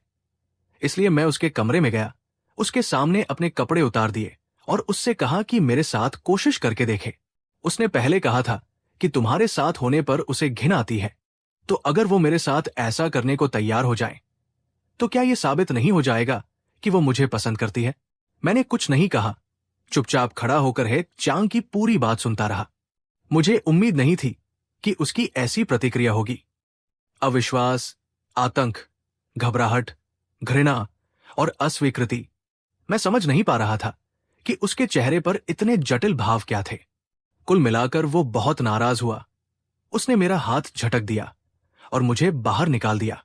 जाने से पहले वो गुस्से से लाल हो गया था। उसने कहा कि उसने सोचा था कि मैं दूसरों से अलग हूं, लेकिन उसने नहीं सोचा था कि मैं भी इतना अश्लील निकलूंगा। उसने ये भी कहा कि आगे से कभी उसके पास मत आना, वो दोबारा मेरा चेहरा नहीं देखना चाहता। हे चांग ने अपनी पलकें झुका ली, अपनी आंखों के सोनेपन को छुपाते हुए। जब मैं जा रहा था, वो सोफे पर रखे टेडी बियर्स के बीच बैठा था और उसने धीरे से एक नाम पुकारा, तुम्हारा नाम। असल में जब मैं एक शादीशुदा महिला को पसंद करता था, तब मैं खुद से कह सकता था कि बाई निंगबिंग तुम्हें पसंद नहीं करती। तुमने शादी के बंधन से उसे बांध रखा है जो नासमझ है। जिसे प्यार न मिले वही तीसरा व्यक्ति, तीसरा पहिया होता है। लेकिन अब वो कांच के पार खड़े व्यक्ति को दूर से देख रहा था और एक ठंडी आह भरते हुए बोला, मैं अभी भी उसे पसंद करता हूं। लेकिन मुझे पता था अब यह मुमकिन नहीं है। ये म्यूजिक शीट, धुनों का पर्चा उसे सौंप देना। मैंने इसे बहुत लंबे समय तक ढूंढा है। पता नहीं बाई निंगबिंग ने इसे देखा नहीं, या वो उससे मिलना ही नहीं चाहती। हे चांग बाई परिवार के दरवाजे पर 1 घंटे से अधिक समय तक खड़ा रहा, लेकिन बाई निंगबिंग ने एक बार भी सिर उठाकर उसकी तरफ नहीं देखा। जब वो जाने लगा तो वो बहुत धीरे धीरे चल रहा था, लेकिन जब तक वो मेरी नजरों से पूरी तरह ओझल नहीं हो गया, तब तक भी वो उस इंसान से नजरें नहीं मिला सका जिससे वो मिलना चाहता था। बाई निंगबिंग इन दिनों मेरे बहुत करीब आ रही थी, यहां तक कि खुद से बातें शुरू करने के बहाने ढूंढती थी। उसने मुझसे पूछा कि मैं उन गायब हुए 15 दिनों में कहाँ गया था, तो मैंने उसे यात्रा की तस्वीरें और वीडियो दिखाए और उसके साथ उन दिलचस्प अनुभवों को साझा किया। सान्यू स्ट्रीट के बाजार में चांगशान के फलों से बने ब्रोच और झुमके बिक रहे थे, जो बहुत रचनात्मक थे। अगर तुम उन्हें देखती तो तुम्हें भी वे बहुत पसंद आते। क्या तुम टाई डाई, जारा, क्ले कैट, वामाओ, पौधों की छपाई और वुडब्लॉक प्रिंटिंग के बारे में जानती हो? देखो, ये सब मैंने अपने हाथों से बनाए हैं। ये बहुत यादगार है। मैं गांव के लोगों के साथ मशरूम तोड़ने पहाड़ पर भी गया था। घाटी की छोटी सी नदी के किनारे चलते हुए हमने पूरी टोकरी मशरूम से भर ली थी। पहली बार मैंने इस तरह से फसल की खुशी को असलियत में महसूस किया। माफ करना, क्या मैंने बहुत ज्यादा बोल दिया? मैं आमतौर पर बहुत बातें करने वाला इंसान नहीं हूं, लेकिन पता नहीं क्यों जब बाई निंगबिंग ने मुझसे यात्रा के बारे में पूछा तो मैं बिना रुके बोलता ही चला गया, यहां तक कि उसे एक शब्द भी बोलने का मौका नहीं दिया। बाई निंगबिंग ने बस मुस्कुराते हुए अपने गाल पर हाथ रखा और मुझे देखने लगी। कोई बात नहीं, तुम कहो, मैं सुन रही हूं। वो चुपचाप मेरी बातों को और मेरे अनुभवों को बड़े चाव से सुनती रही और अंत में उसने अचानक मुझसे पूछा, क्या तुम्हें यात्रा करना बहुत पसंद है? मैंने बिना किसी झिझक के सिर हिलाया, लेकिन मुझे हमेशा लगता है कि घर पर रहना ही सबसे ज्यादा सुकून देता है। लेकिन कोई बात नहीं, कोशिश की जा सकती है। मैं थोड़ा हैरान हुआ। किस चीज की कोशिश? बाई निंगबिंग मेरे बनाए हुए क्ले कैट, वामाओ को उलट पलट कर खेलती रही, लेकिन उसने मुझे कोई जवाब नहीं दिया। इन दिनों वह अपने स्टूडियो नहीं जा रही थी, बल्कि उसे घर पर रहना ज्यादा पसंद आ रहा था। इस दिन उसने अचानक स्टडी रूम, अध्ययन कक्ष से मेरा नाम पुकारा, फांग युआन। मैंने उससे पूछा कि क्या बात है, तो उसने दरवाजा खोला और मुझे इशारा किया, अंदर आओ। मुझे आज भी याद था कि पिछली बार जब मैं स्टडी रूम में गया था तो बाई निंगबिंग कितनी बुरी तरह भड़क उठी थी। इस लिए मैं अपनी जगह से नहीं हिला और स्टडी रूम के दरवाजे पर ही खड़ा रहा, लेकिन उसने मेरी आस्तीन पकड़ी और मुझे खींचकर अंदर ले गई। अब से तुम अंदर आ सकते हो, कोई और नहीं आ सकता, सिर्फ तुम आ सकते हो। मेरे पास तुम्हारे लिए एक तोहफा है। स्टडी रूम बहुत बड़ा था, वहां ऑफिस की मेज कुर्सी के अलावा एक सफेद पियानो भी था। आज बाई निंगबिंग ने एक बेहद खूबसूरत गाउन पहना हुआ था और खास तौर पर मेकअप भी किया था। केवल जब उसे पियानो बजाना होता था तभी वो इतने औपचारिक रूप से तैयार होती थी। फ्रेंच विंडो, बड़ी खिड़की से ढलते सूरज की रोशनी बाई निंगबिंग पर पड़ रही थी। वो मानो सूर्यास्त को ओढ़े हुए थी। उसके बालों के सिरे सोने की तरह चमक रहे थे और उसकी घनी पलकें धीरे धीरे झपक रही थी। उसकी उंगलियां पियानो की चाबियों पर थिरकने लगी और उसकी उंगलियों के पोरों से संगीत के सुर बहने लगे। कुछ लोग पैदाइशी तौर पर संगीत से अनजान होते हैं, जैसे कि मैं। मुझे नहीं पता कि मखमली संगीत के सुर क्या होते हैं। मुझे बस इतना पता था कि इस पल पियानो की आवाज की लहरें एक के ऊपर एक ऐसे उठ रही थी जैसे शुरुआती वसंत के समुद्र में घनी लहरें उठती हैं, जो बादलों और पहाड़ों की गूंज की तरह लग रही थी। वो तैरती हुई आवाज, जिसे रोमांटिक कहना बहुत आम बात होगी और गहरा कहना बहुत भारी होगा। मैं चुपचाप सुनता रहा और जब धुन खत्म हुई तो उसने सिर उठाकर मेरी तरफ देखा। क्या यह अच्छा था? मैंने दिल से सिर हिलाया और तालियां बजाई। बहुत अच्छा था। यह सिर्फ एक शुरुआती ड्राफ्ट है, इसे अभी और सुधारना है। उसने पियानो शीट के एक बड़े बंडल की तरफ इशारा किया। इसे थोड़ा और बदलूंगी तो ये और बेहतर हो जाएगा। मुझे वो धुन बहुत पसंद आई, इसलिए मैंने उससे पूछा, इसका नाम क्या है? बाई निंगबिंग थोड़ा हिचकिचाई और धीरे से बोली, अभी तक कुछ सोचा नहीं है। यह धुन तुम्हारे लिए लिखी गई है। कुछ दिनों में तुम्हारा जन्मदिन है। ये उसी का तोहफा है। मैं हैरान रह गया। मैंने नहीं सोचा था कि वो मुझे ऐसा तोहफा देगी। वो थोड़ा मुस्कुराई और अचानक उसने बात बदल दी। मेरी बीमारी का कारण क्या तुम जानते हो? मैंने बाई के दादाजी से इस बारे में पूछा था और उन्होंने मुझसे कहा था कि बाई निंगबिंग की बीमारी बचपन में दाई नैनी की लापरवाही की वजह से हुई थी। लेकिन बाई निंगबिंग ने मुझे बताया कि इसका दाई से कोई लेना देना नहीं था, बल्कि ये मेरे माता पिता की वजह से था। हाँ, वो कुछ देर के लिए चुप हो गई। ऐसा लगा कि वो मुझे पूरी कहानी समझाना चाहती है, लेकिन उसकी उंगलियां न केवल कांप रही थी, बल्कि ऐसा लग रहा था कि पुरानी यादों को ताजा करने में ही उसकी पूरी ताकत खत्म हो गई हो। कोई बात नहीं, अगर ये बहुत दर्दनाक है तो तुम्हें मुझे बताने की जरूरत नहीं है। मैंने उसे एक गिलास गुनगुना पानी दिया। उसने अपने दांत भींचे और कहा, तुम्हें पता होना चाहिए। काफी देर तक खुद को मानसिक रूप से तैयार करने के बाद उसने बेहद मुश्किल से बोलना शुरू किया। मेरे पिता ने मेरी मां को बहुत दिनों तक मनाया, तब जाकर मां शादी के लिए तैयार हुई। 2 साल बाद मां को पता चला कि उनके अलावा मेरे पिता का बाहर किसी और औरत के साथ भी चक्कर चल रहा है। पहली बार में मां बहुत नाराज हुई। मेरे पिता ने घुटनों के बल बैठकर कसम खाई और कहा कि वो सुधर जाएंगे। लेकिन बाद में दूसरी बार, तीसरी बार, चौथी बार भी ऐसा हुआ, यहां तक कि मैंने खुद घर में पिता को किसी और के साथ देखा था। सच में बहुत घिनौनी बात थी। मां इसे बर्दाश्त नहीं कर पाई और मुझे लेकर बाहर चली गई। पिता पीछे पीछे आए और मां से माफी मांगने लगे। मां का दिल एक बार फिर पिघल गया और वो घर लौट आई। वापस आने के बाद मां को पता चला कि पिता का बाहर की औरत के साथ रिश्ता टूटा नहीं था। यहां तक कि जब वो मां को लेने आए थे तब भी उस औरत को अपने साथ लाए थे। मां यहां मुझे सुला रही होती थी और पिता अगले कमरे में उस औरत के साथ सो रहे होते थे। लेकिन इस बार मां न तो रोई और नहीं चिल्लाई, वो अचानक बहुत शांत हो गई। उन्होंने यहां तक कि पिता को एक साथ यात्रा पर जाने के लिए कहा। यह हम तीनों की पहली और आखिरी यात्रा थी। उसने अपनी आस्तीन को कसकर पकड़ लिया ताकि अपने उमड़ते हुए जज्बातों को काबू में कर सके। उस रात एक अजनबी शहर में मेरी मां ने एक चाकू लिया और मेरे पिता के सीने में घूम दिया। मेरे पिता खून से लथपथ थे। उन्होंने बचने के लिए पूरा जोर लगाया और मां का गला घोंट दिया। मां ने मुझे बालकनी में बंद कर दिया था। मैं जोर जोर से दरवाजा पीट रही थी, लेकिन बाहर नहीं निकल पा रही थी।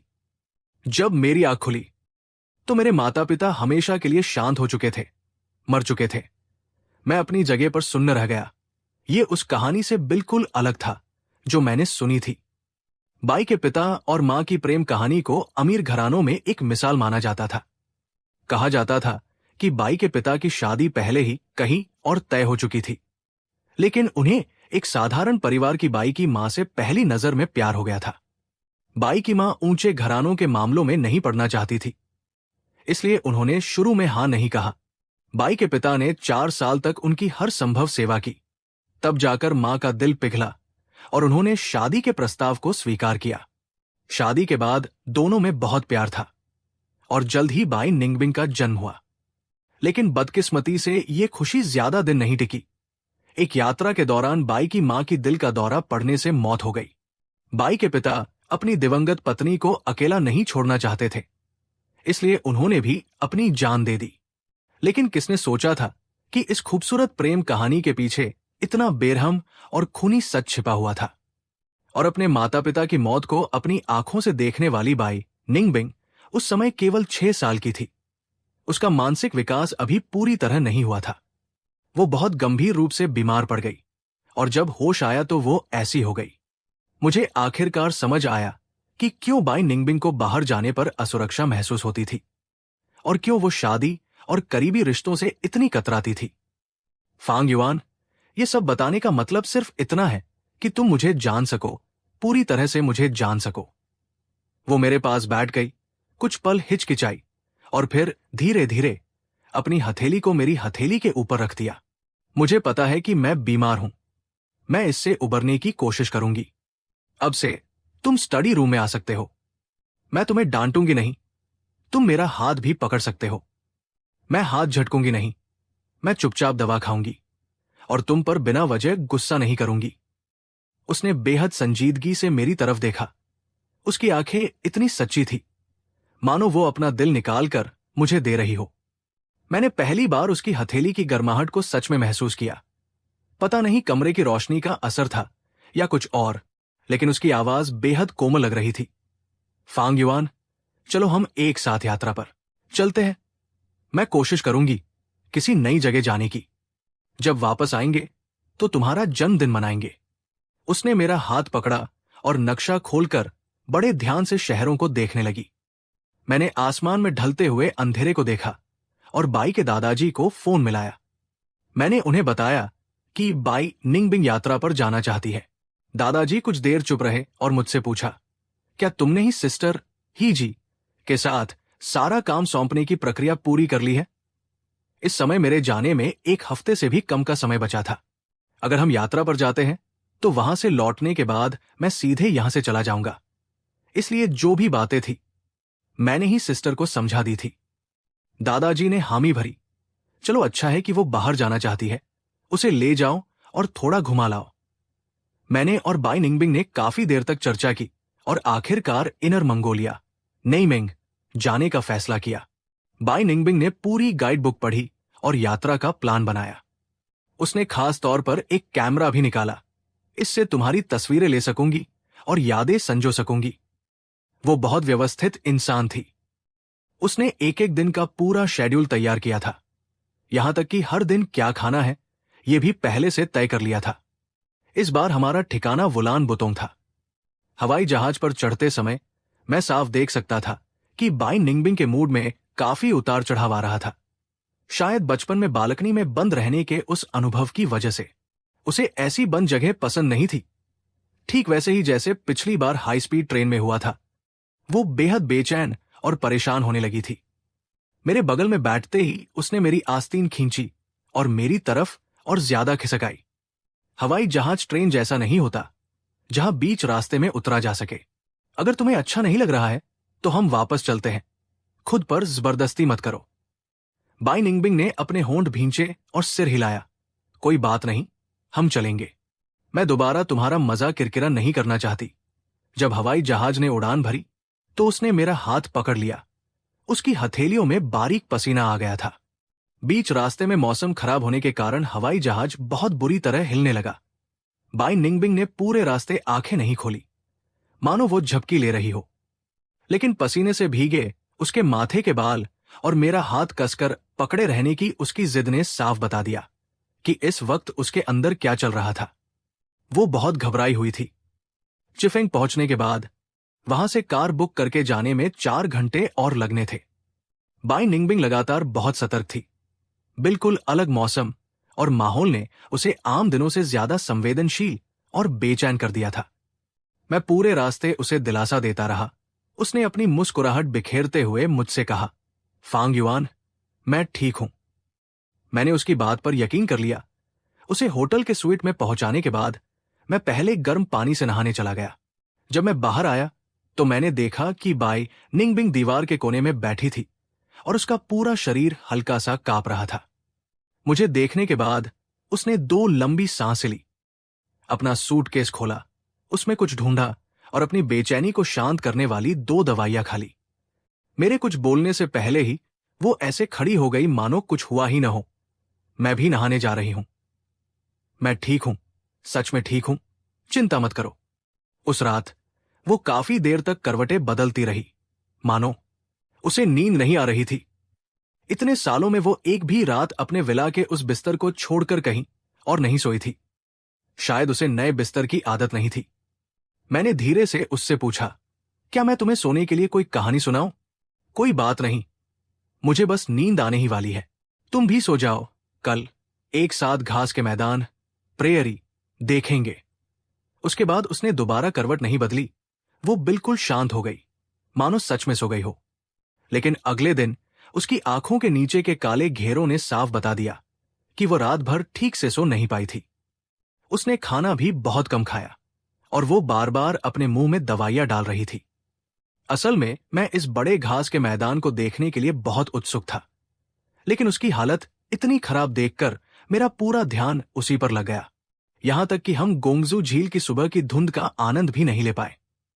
चाहे जो भी हो, मैं उसे अपने साथ लेकर आया था, तो मुझे उसे सही सलामत वापस भी ले जाना था। बाई निंगबिंग ने दूर दिखती उतार चढ़ाव वाली पहाड़ियों की तरफ इशारा किया। मेरी तरफ मत देखो, उधर देखो, तुम वहां जाओ, मैं तस्वीर खींचती हूं। उसने मुझे अपनी तस्वीरें खींचने के लिए फोन निकाला, लेकिन क्लिक करते समय उसका हाथ हल्का सा कांप रहा था। दूसरे पर्यटकों ने उसे देखा तो उनमें से एक फुसफुसाया, अरे, इसका चेहरा इतना पीला क्यों पड़ गया है, जैसे इसे हाई एल्टीट्यूड सिकनेस, ऊंचाई का बुखार हो गया हो। ऐसा तो नहीं होना चाहिए, यहां की ऊंचाई तो 2000 मीटर भी नहीं है। बाई निंगबिंग ने मेरी तरफ देखा और माहौल को संभालने की कोशिश करते हुए बोली, मैं ठीक हूं। उसने मेरे साथ बहुत सी तस्वीरें खिंचवाई, लेकिन वो हर बार असंतुष्ट दिख रही थी। नहीं, ऐसा नहीं है। मैंने उससे पूछा कि क्या गड़बड़ है, लेकिन उसने मुझे कोई जवाब नहीं दिया। उसने अपने हाथ से आस्तीन को मरोड़ कर रख दिया था। तभी पास से गुजर रहे एक बुजुर्ग ने अपनी गर्दन हिलाई और आह भरते हुए कहा, आजकल के युवा भी तस्वीर खींचने के कितने दीवाने हैं। पार्टनर का चेहरा इतना खराब हो चुका है, उसे अस्पताल ले जाने के बजाय यहां तस्वीरें खींच रहे हैं। बाई निंगबिंग शर्मिंदगी से अपना सिर झुकाए खड़ी रही। वो अपने जूतों की नोक को देखती रही और उसने एक गहरी सांस ली। फांग युआन, चलो बाद में तस्वीरें खींचेंगे, पहले थोड़ा टहल लेते हैं। हम दोनों उस विशाल घास के मैदान पर एक साथ चल रहे थे, जबकि हमारे पास से गुजरते हुए दूसरे जोड़े पहाड़ ओ की तरफ मुंह करके आजादी से दौड़ रहे थे। मैंने उनकी पीठ को देखा और धीरे से कहा, कितनी आजादी है ना। उसने भी अपनी रफ्तार बढ़ाने की कोशिश की ताकि वो मेरे साथ उस खुले मैदान में दौड़ सके, लेकिन आसपास के अजनबी माहौल ने उसे बेहद सतर्क कर दिया था। वो आम लोगों की तरह उस आजादी को महसूस नहीं कर पा रही थी। उसने बस मुझसे कहा, फांग युआन, तुम दौड़ो, मैं तुम्हारी वीडियो बना लेती हूं। नहीं, इसकी जरूरत नहीं है, हम दोनों बस आराम से धीरे धीरे चलते हैं। रास्ते में चरवाहों द्वारा बटोरे गए घास के ढेर लगे थे। गाहेब गाहे गाय और भेड़ें हमारे पास से गुजर रही थी। इस शांत माहौल में सुकून तो था, लेकिन बाई निंगबिंग ने कुछ नहीं कहा। उसके होठों पर खुद का मजाक उड़ाती हुई एक मुस्कुराहट आ गई। हमें बाहर आए 3 दिन हो चुके हैं। वो साफ तौर पर कमजोर और थकी हुई दिख रही थी। उसका पूरा चेहरा मुरझा गया था। अगर यात्रा मेरे लिए खुद को तरोताजा, रिचार्ज करने का जरिया थी, तो उसके लिए ये यात्रा किसी प्रताड़ना, सजा से कम नहीं थी। दबे हुए जज्बातों के फूटने का वो पल आखिरकार आ ही जाता है। इस दिन मैं घुड़सवारी की कोशिश करने के लिए गया। बाई निंगबिंग अपनी जगह पर खड़ी होकर कैमरे से मेरी तस्वीरें खींच रही थी। घोड़े ने अपने चारों खुर उठाए और धीरे धीरे अपनी रफ्तार बढ़ानी शुरू कर दी। वो हल्की चाल से तेज दौड़ की तरफ बढ़ने लगा। बाई निंगबिंग ने कैमरा उठाया और शटर एक के बाद एक दबता चला गया।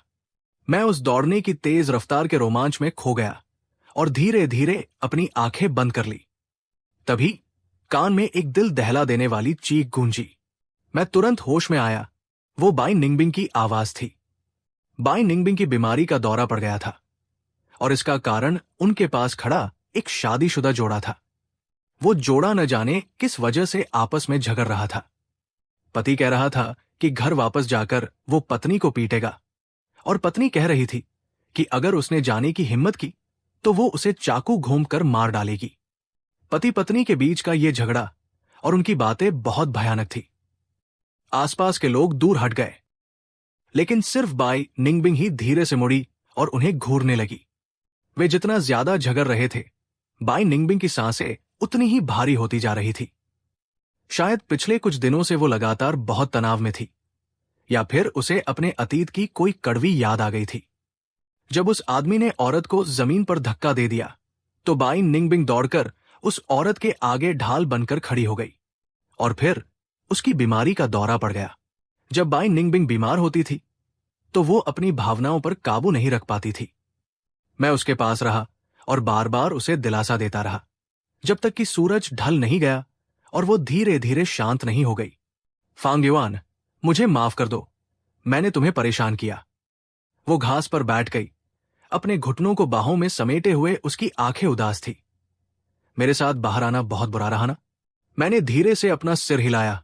नहीं, बुरा नहीं था, लेकिन तुम खुश नहीं हो। मैंने तुम्हारी डाली यात्रा की तस्वीरें देखी थी। तुम उनमें बहुत खुलकर मुस्कुरा रहे थे। घर वापस आने के बाद तुम कभी भी उन तस्वीरों की तरह खुश नहीं दिखे। मैं तुम्हें खुश देखना चाहती थी, इसलिए मैंने तुम्हें इस यात्रा पर बुलाया। लेकिन तुम मेरे कैमरे के लेंस में उतने जीवंत और खुश नहीं दिखे जितने दली में अजनबियों के कैमरों में दिखते थे।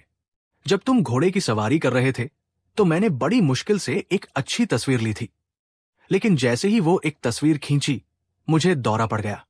फांग युआन, मैं कितनी बेकार हूं। मेरे साथ रहकर एक यात्रा भी तुम्हें सुकून नहीं दे सकती। एक ऐसे इंसान के साथ रहते हुए जिसे कभी भी दौरा पड़ सकता है, कोई कैसे शांत रह सकता है? वो जो कह रही थी सब सच था। मेरे पास उसका कोई जवाब नहीं था। मैं उसके साथ घास पर बैठ गया और डूबते हुए सूरज को धीरे धीरे क्षितिज के नीचे जाते देखा। वो वहां बैठी थी, उसकी काली आंखों में उम्मीद की किरणें टूटी और बिखरी हुई थी। उसने दबी आवाज में कहा, फांग युआन, मैं सच में एक बहुत ही बुरी इंसान हूं। आसमान पूरी तरह से काला हो चुका था। मैं खड़ा हुआ और अपने कपड़ों से घास झाड़ते हुए बोला, ज्यादा मत सोचो, हमने वैसे भी कल की वापसी की टिकट बुक कर रखी है। यात्रा जल्द ही खत्म हो रही है। कल वापसी थी, परसों मेरा जन्मदिन था और उसके अगले दिन मैं 1 मिलियन 10 लाख लेकर यहां से जा सकता था। बाई निंगबिंग मेरे पीछे पीछे उठकर चल दी। रास्ते भर वो बेहद उदास और खामोश रही। यहां तक कि वापसी के सफर में भी वो असाधारण रूप से शांत थी। बस कभी कभार अपना फोन उठाकर किसी काम का इंतजाम कर रही थी। घर पहुंचने के बाद वो आखिरकार शांत हुई और उसकी सांसें सामान्य हुई। सोने से पहले काफी हिचकिचाहट के बाद उसने कहा, शुभ रात्रि फांग युआन। कल मेरे पास तुम्हारे लिए जन्मदिन का एक नया तोहफा है। मुझे लगा कि जन्मदिन का तोहफा कोई गाना या कोई चीज होगी, लेकिन अगले दिन वो एक सुंदर पोशाक पहनकर मेरे कमरे के दरवाजे पर खड़ी थी। फांग युआन, चलो नागरिक मामलों के ब्यूरो, सिविल अफेयर्स ब्यूरो चलते हैं और तलाक के लिए अर्जी देते हैं। बाई निंगबिंग एक बहुत ही जिद्दी और जुनूनी इंसान थी।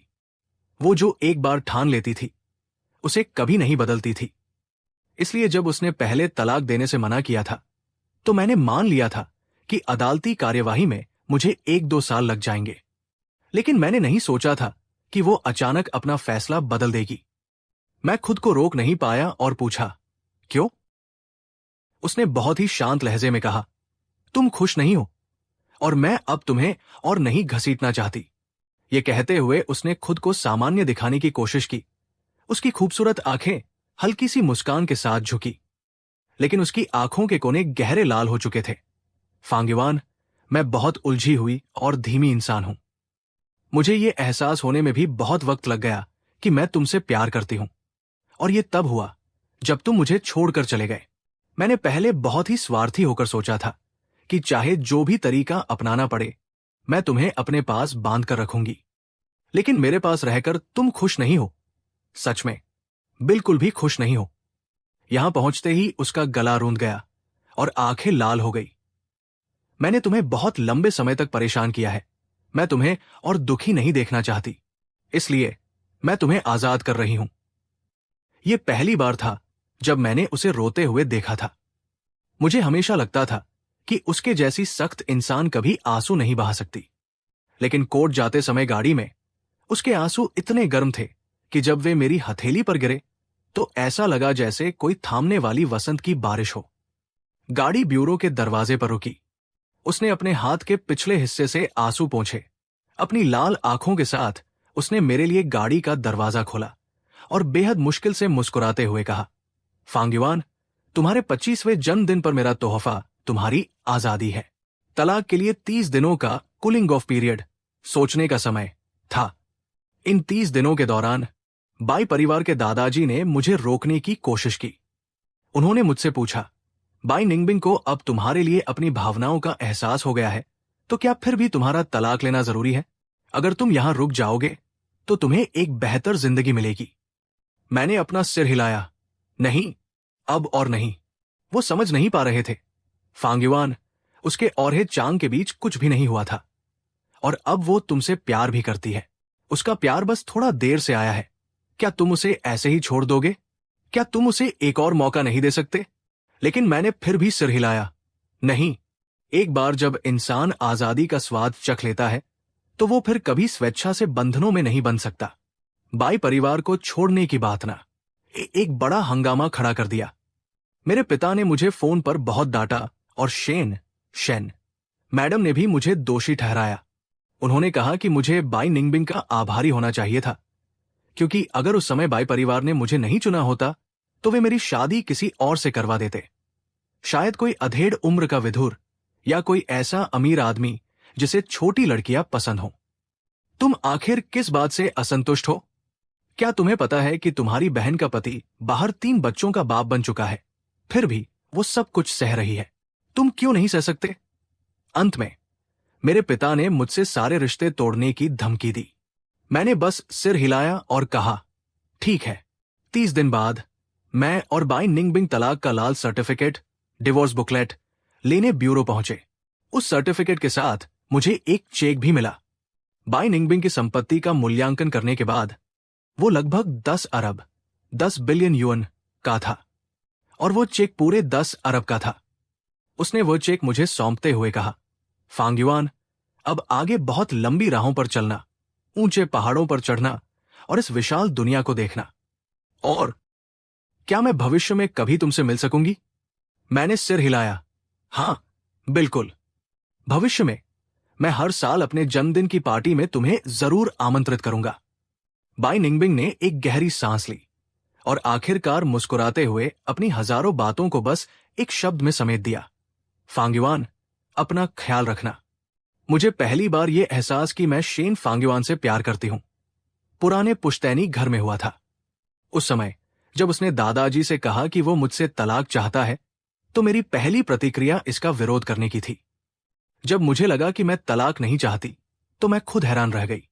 अपने माता पिता के रिश्ते की वजह से मैं बचपन से ही शादी से नफरत, परहेज और डर महसूस करती थी। मुझे हमेशा लगता था कि शेन फांगयुआन ने शादी के जरिए मुझे बांध रखा है, और मैं हमेशा उस दिन का इंतजार करती थी जब ये शादी टूट जाए। लेकिन जब वो दिन सच में आया तो मेरे दिल ने इसका पुरजोर विरोध किया। मैंने खुद से और शेन फांगयुआन से झूठ बोला कि मुझे बस उसकी आदत हो गई है। मैंने जानबूझकर हे चांग को अपने पास रोका, जानबूझकर कहा कि हे चांग के कपड़े अच्छे हैं। मैं खुद को साबित करना चाहती थी कि मैं शेन फांगयुआन से प्यार नहीं करती और न ही उस आदमी को पसंद करती हूं जिसे दादाजी ने मुझ पर थोपा था। और फिर शेन फांगयुआन चला गया। ये खबर सुनते ही मुझे गुस्सा, बेचैनी और खुद पर पछतावा होने लगा। मुझे गुस्सा था कि वो बिना बताए चला गया। गुस्सा था कि उसने मुझे छोड़ दिया और मैं उसे वापस पाने के लिए बेताब थी। उसी समय है चांग आया और उसने मुझे तलाक लेने की सलाह दी। यहां तक कि उसने अपने कपड़े उतार दिए और मुझसे शारीरिक संबंध बनाने की कोशिश की। मेरे दिल में एक अजीब सी नफरत और घिन पैदा हो गई। मुझे शारीरिक अंतरंगता से बहुत नफरत थी और मैं किसी के साथ भी ऐसा नहीं करना चाहती थी। लेकिन उस पल मेरे दिमाग में अचानक एक ख्याल आया। अगर मेरे सामने है चांग की जगह शेन फांग्युआन होता तो शायद मुझे कोई आपत्ति नहीं होती। तब मैं खुद से और झूठ नहीं बोल सकी। मुझे शेन फांग्युआन से प्यार हो गया था। मुझे उसकी बहुत याद आ रही थी। जब भी उसकी याद आती, मैं अपना चेहरा उन कपड़ों के गुड़ियों, डॉल्स के ढेर में छुपा लेती जो उसने खुद सिले थे। बाद में वो आखिरकार वापस आ गया। मैं बाहर से भले ही कद बनी रही, लेकिन दिल ही दिल में बहुत खुश थी। पर न जाने क्यों मुझे हमेशा ऐसा लगता था कि वो जाने की तैयारी कर रहा है और मुझे उस नई आई हुई हे जी के हवाले सौंप रहा है। मुझे डर था कि वो मुझे फिर से छोड़ देगा। मैंने सोचा था कि अगर उसे मरना भी पड़े तो वो मेरे पास ही मरे। इसलिए मैंने जानबूझकर उसकी तरफ हाथ बढ़ाया, उससे बातें की, उसके लिए गाने लिखे और अपना दिल खोल कर रख दिया। लेकिन मैंने देखा कि वो खुश नहीं था। मेरे सामने वो हमेशा बेजान रहता था, जैसे कोई चलती फिरती कठपुतली हो। लेकिन उन यात्रा के वीडियो में तो वो कितना ऊर्जावान और जीवंत दिखता था। मैं उसे खुश देखना चाहती थी, इसलिए मैंने उसे यात्रा पर चलने को कहा। लेकिन तब मुझे समझ आया कि यात्रा ने शेन फांग्युआन को जीवन नहीं दिया था, बल्कि मुझसे दूर होने ने उसकी जिंदगी में नई जान फूंकी थी। यहां तक कि मेरे साथ यात्रा करते हुए भी वो पूरी तरह थक चुका था। उसे हमेशा मेरा ध्यान रखना पड़ता था कि कहीं मुझे दौरा न पड़ जाए। वो कभी भी खुलकर आराम नहीं कर पाया। उस दिन उलान बुतोंग उलन ब्यूटोंग के घास के मैदान पर बैठते हुए मुझे उस पर बहुत तरस आया। उसकी किस्मत इतनी खराब क्यों थी कि वह मुझसे मिला? अगर वो मेरे पास और रहा तो शायद वो कभी मुस्कुराना ही भूल जाएगा। मैंने सोचा, अगर ऐसा ही है तो उसे आजाद कर देना ही बेहतर है। मैं उसे उसके 25वें जन्मदिन पर वो धुन, सॉन्ग तोहफे में देना चाहती थी जिस पर मैंने बहुत मेहनत की थी। लेकिन मुझे हमेशा लगता था कि उसमें कुछ कमी है। मुझे अधूरी चीजें पसंद नहीं है। शायद यही भगवान की मर्जी थी कि मैं अपना तोहफा बदल दूं। इसलिए मैंने उसे तोहफे में आजादी दी और साथ ही वो चेक भी जो उसका हक था।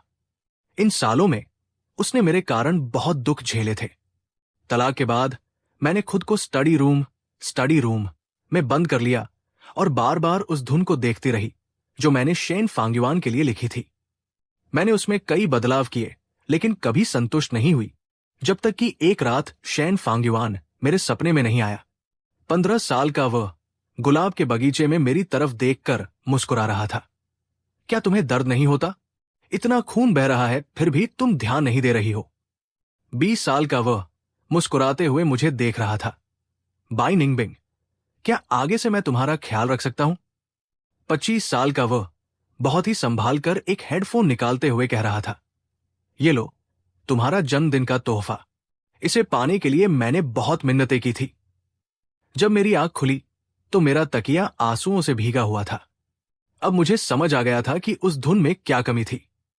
मैंने खुद को 2 दिनों तक कमरे में बंद रखा, धुन को पूरा किया और स्टूडियो में जाकर उसे रिकॉर्ड किया। यह मेरी जिंदगी की सबसे बेहतरीन धुन थी और इसका नाम था फांग्युआन। यह धुन सिर्फ और सिर्फ मेरे जीवन के इकलौते और हमेशा रहने वाले प्यार के नाम समर्पित थी। गाना बहुत हिट हुआ। मैंने इसके सारे कॉपीराइट शेन फांग्युआन को दे दिए, क्योंकि यह वैसे भी उसी का था। हमने साल में केवल एक बार मिलने का वादा किया था और बाकी समय मैं उसे सिर्फ उसके सोशल मीडिया अकाउंट्स के जरिए ही देख पाती थी। मैंने उसका हर एक वीडियो देखा। वो घुड़सवारी कर रहा था, रेसिंग कर रहा था, स्कीइंग कर रहा था। वो शांत और कायदे कानून से रहने वाला लड़का अपने अंदर इतनी आजाद और बेबाक रूह छुपाए हुए था। एक खूबसूरत फूल जो मेरे पास रहकर पूरी तरह मुरझा गया था, मुझसे दूर होकर आखिरकार फिर से खिल उठा था। उसे देखकर मेरे दिल से बस यही निकला, ये बहुत अच्छा है। इसके बाद हर साल मैं शेन फांग्युआन के जन्मदिन का बेसब्री से इंतजार करती थी, क्योंकि सिर्फ उसी दिन मुझे उसे देखने का मौका मिलता था। पूरी आजादी के साथ खिलते हुए शेन फांग्युआन के इस साल के जन्मदिन पर मेरे कई दोस्त आए थे। बाई निंगबिंग हमेशा की तरह सबसे पहले आई थी। वो चुपचाप एक कोने में बैठी थी। वो आज भी पूरे हॉल में सबसे शालीन और कीमती शख्सियत लग रही थी। बाई परिवार के दादाजी ने एक बार मुझसे पूछा था कि क्या मैं बाई निंगबिंग से दोबारा शादी करना चाहूंगा। उन्होंने बताया था कि मेरे जाने के बाद से बाई निंगबिंग ने हमेशा अकेले ही जीवन बिताया है और वो आज भी सिंगल है। मैं ये सुनकर धीरे से मुस्कुराया और अपना सिर हिलाकर मना कर दिया। मैं कभी बाई निंगबिंग से सच्चा प्यार करता था। वो मेरी किशोरावस्था का एक खूबसूरत सपना थी, लेकिन गुजरते वक्त के साथ वो सारा प्यार और भावनाएं धीरे धीरे बहते पानी की तरह बह गई। अब वो मेरे लिए केवल एक बीता हुआ कल बन चुकी थी, एक ऐसा इंसान जिसे मैं कल अतीत में ही छोड़ आया था।